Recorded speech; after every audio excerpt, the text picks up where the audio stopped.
Hello, students. Welcome to Easy Elimu Learning Simplified. I am your teacher, Mr. Stanley Ombogo.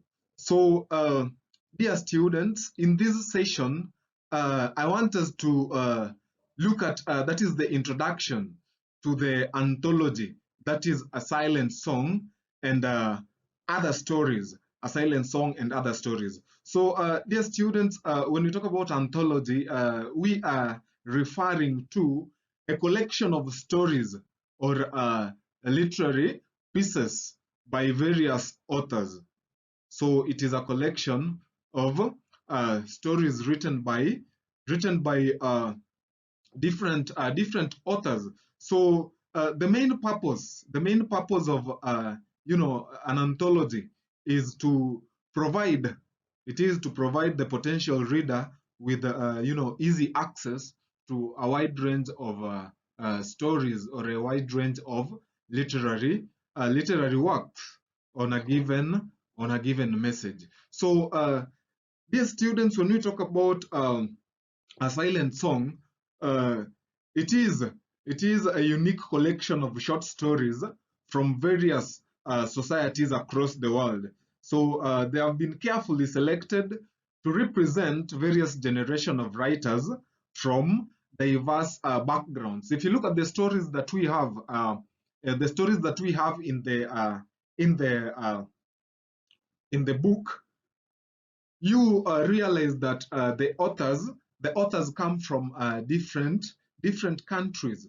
The authors come from different countries. So that's why we say that they have been carefully selected to represent various generations of writers from diverse backgrounds. This anthology, that is a silent song and other stories, dear students, has a number of it has got a number of 14 stories. It has a number of 14 stories. That is right from A Man of Awesome Power to Incident in the Park. We have Ninema, a silent song, Ivory Bangles, The Sins of the Fathers, The Truly Married Woman, Talking Money, Ghosts, God Sees the Truth But Waits, The Neighborhood Watch, December. We have Boy, Checkmate, which is the last story. Dear students, I want us to look at the first story. I want us to look at the first story that we have. That is a man of awesome power. A man of awesome power. So, a man of awesome power is written by the author is known as Naguib Mahfouz. He is Egyptian. The author is Egyptian. Before we look at a man of awesome power, before we get to look at a man of awesome power, dear students, if you look at the cover of the cover of the book. Sorry, if you look at the cover of the book, uh, you realize that there is, we have an image. So this image uh, represents one of the stories that we are also going to be looking at in this analysis. We have got the police there. Then we have the civilians, that is members of the public.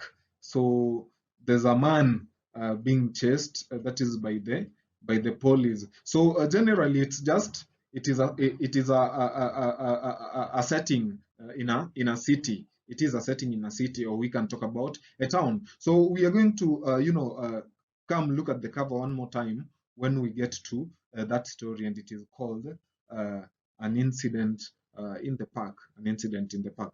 So back to A Man of Awesome Power. I was talking about the author, that is Naguib Mahfouz, who is Egyptian. Naguib Mahfouz has written a number of books. That is a number of stories. We have got the thieves and the dogs, the children of Gebelawi, Palace Work, among other stories. So, A Man of Awesome Power is a story created and written by Naguib Mahfouz. So Naguib Mahfouz Abdelaziz Ibrahim Ahmed Al Basha, that is from 11th December to 1911 to 30th August 2006, was an Egyptian writer who won the 1988 Nobel Prize in Literature. So Mahfouz is regarded as one of the first contemporary writers in the Arabic literature. So the short story, A Man of Awesome Powers, appears in Naguib Mahfouz, The Seventh Heaven of 2005, which is a series of short stories, another anthology. So he published 35 novels, over 350 short stories, 26 screenplays, hundreds of OPD columns for Egyptian newspapers. So, and 7 plays over a 70-year career, that is from the 1930s until 2004. So all of his novels take place in Egypt, and always mentions the lane, which equals the world, meaning that the novels normally convey a message that reaches the world. The message can be can mean even other things that happen in other places, that is apart from Egypt.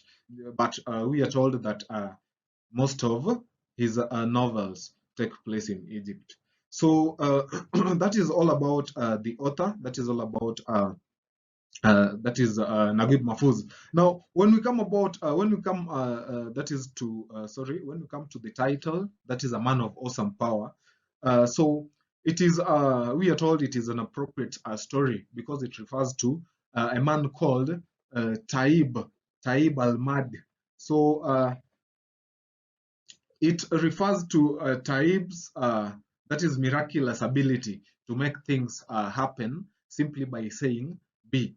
So the power is described as being awesome in the sense that it is beyond human understanding and beyond the scope of what most people would consider possible. So we call it a God-given power. It is a God-given power because nobody understands, how it came to happen, and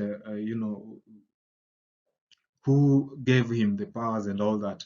So apart from that, the title also suggests that Taib is a man who is transformed by his power. So as he becomes someone with an unusual and almost divine ability to shape reality. So the title also captures the central theme of the story, which is the idea of a man who has been granted an extraordinary power and must navigate the challenges and responsibilities that come with it.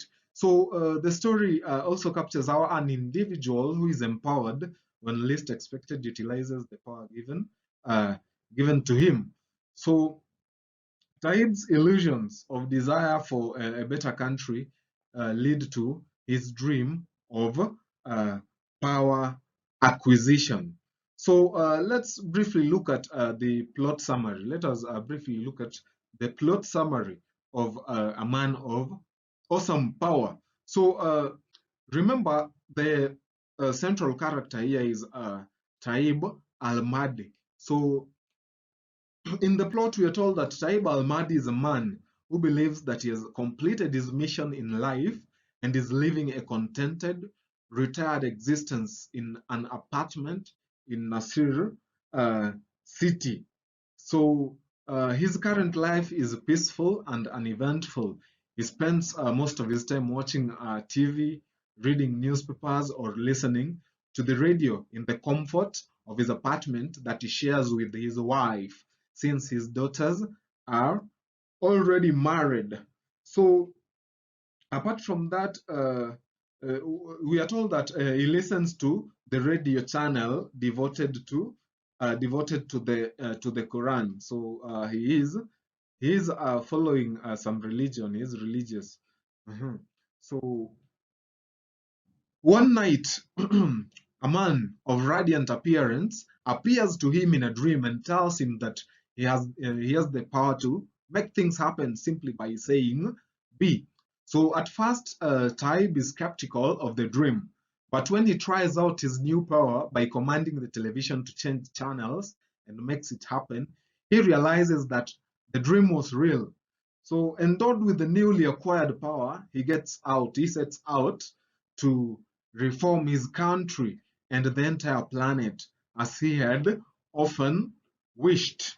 As he had often wished. So, he begins to use his power in various ways. Uh, one of the things he does is making a taxi driver's tires explode. That is when the taxi driver refuses to pick him up.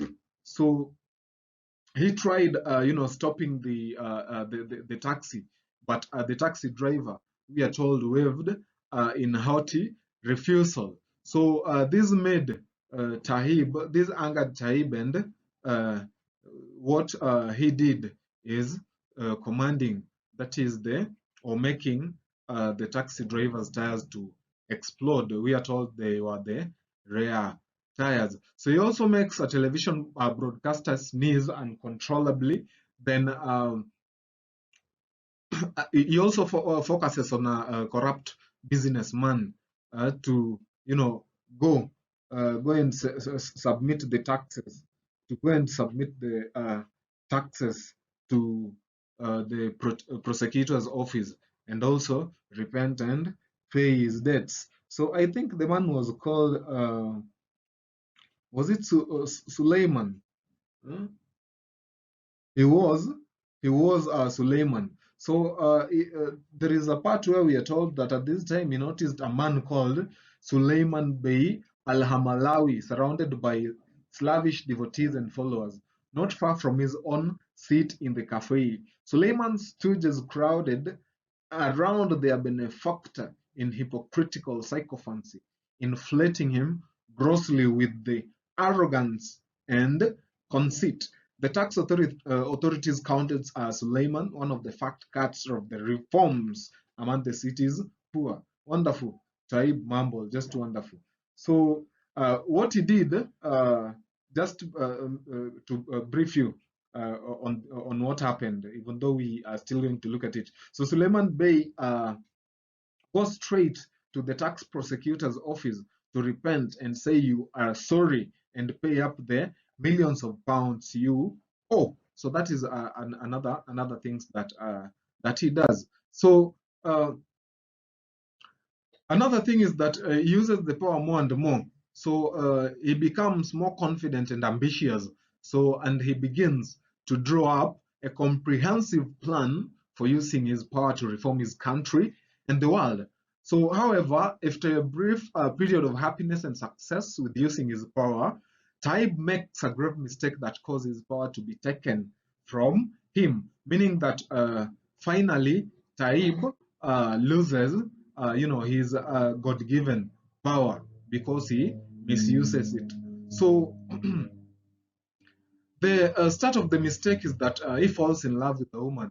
That is when he visits the zoo, and remember he went there to to look for ways in which he can improve the country and the world. But when he notices the gorgeous woman, his mind changes.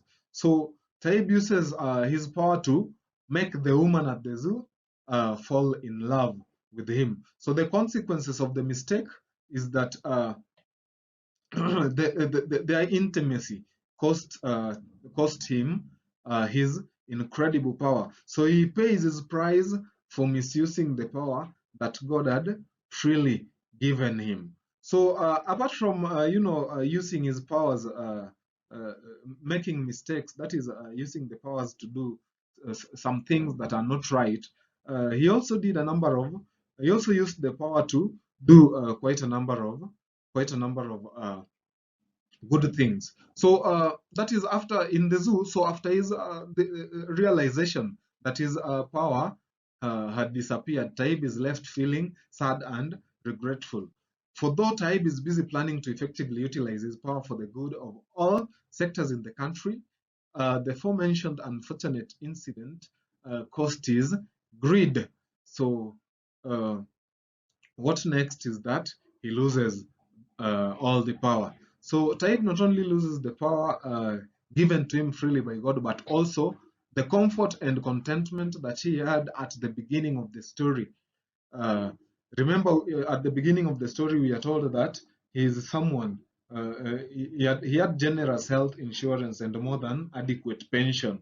So he lived in an apartment that he owned in Nasir City. So he also lost the contentment that he had. So these are, the mistake that he makes haunts him for the rest of his life. So the plot tells a story of the ideal growth into power positions and how individuals grow from honest intentions to that is self-centeredness. So they only think about themselves after uh, uh, you know uh, their dream coming to reality. So the short of it is that the moral man who eventually abuses his power. So in a nutshell, that is what we can say.